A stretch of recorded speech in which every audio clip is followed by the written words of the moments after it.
उपलब्ध कराने हैं। तो कुछ जो छोटे बच्चे हैं उनको फर्जी आधार कार्ड, उनकी फोटोग्राफ उसमें लगा के और एड्रेस और नेम चेंज करके उन्हें दे दिया गया है। अब बाद में जब ये पता कर रहे हैं तो पता है कि वो कोई किसी और का आधार कार्ड है। तो इवन आधार कार्ड भी उन्होंने दूसरे दिखाए हुए हैं। तो इसी तरीके से इन्होंने कई सारी इसमें करी है मिस हैपनिंग।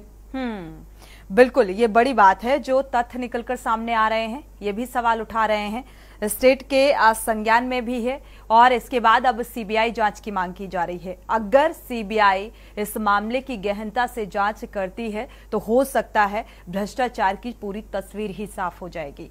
हमारे साथ यूकेडी प्रवक्ता भी जुड़े हुए हैं, रुख करेंगे शांति प्रसाद जी का। शांति प्रसाद जी, एक बड़ा घोटाला 131 करोड़ का घोटाला जो कि अभी जैसा कि श्रुति जी भी बता रही थी, श्रुति जोशी जी आप सुन पा रहे होंगे, ये 2023 तक का उन्होंने विस्तार से बताया और अब सीबीआई जांच की मांग हो रही है, प्रतिक्रिया आपकी?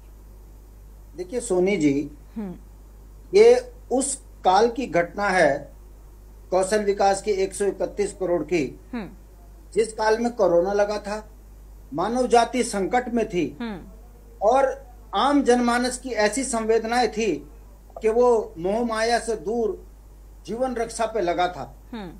ऐसी स्थिति में भारतीय जनता पार्टी की सरकार की नाक के नीचे कौशल विकास के नाम पे 131 करोड़ का घोटाला हो गया। ये वो सनातन धर्म की पार्टी की नाक के नीचे हुआ जो बड़े बड़े संस्कारों की बात करती है।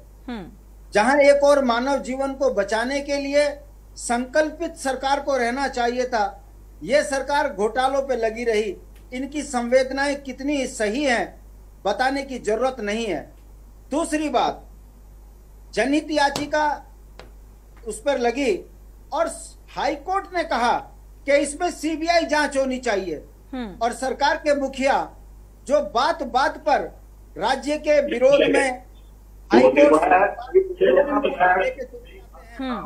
ऐसे में मुख्यमंत्री का ये कहना कि मैं अधिकारियों से पूछूंगा, ये बताता है कि ये भाजपा सरकार कितनी संवेदनहीन है और भ्रष्टाचार में कितनी संलिप्त है कि हर उस जनहित पर ये जनता के साथ धोखा कर अपनी राजनीतिक सूझबूझ दिखा रही है। जहां मुख्यमंत्री को सीधा सीबीआई जांच की बात करनी चाहिए थी, ऐसे में मुख्यमंत्री का ये कहना कि हमारी सरकार ईमानदार है, हमने 8 अधिकारियों पे जो है गिरफ्तार किया है, 55 से ज्यादा कर्मचारियों को जो है रिश्वत कांड में जेल भेजा है। मैं पूछना चाहता हूँ, ये वो लोग हैं जिन्हें हाकम सिंह ने भर्ती किया है 25-25, 30-30 लाख रुपए लेकर, और जब भ्रष्टाचार के तहत जिनकी नियुक्तियां होंगी तो वो पहले दिन से ही राज्य की हर संस्था में घोटाले करेंगे।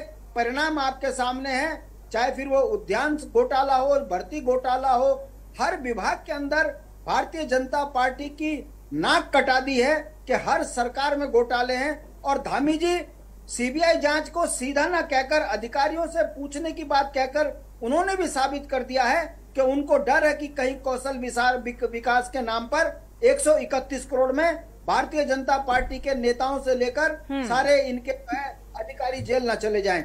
चलिए फिलहाल शांति प्रसाद जी, 3 साल में अगर देखा जाए, 3 साल के कार्यकाल के दौरान अगर पुष्कर सिंह धामी का जिक्र करें उत्तराखंड के सीएम का, तो उन्होंने 63 कर्मचारियों को और जो भी अपराधी इस उसमें पाए गए उनको जेल और सलाखों के पीछे भेजने का काम किया है। लेकिन अब चूंकि ये इतना बड़ा घोटाला निकलकर सामने आ रहा है तो जाहिर सी बात है ये सवाल बेहद महत्वपूर्ण हो जाता है कि क्या अब इस मामले की सीबीआई जांच कराएगी धामी सरकार?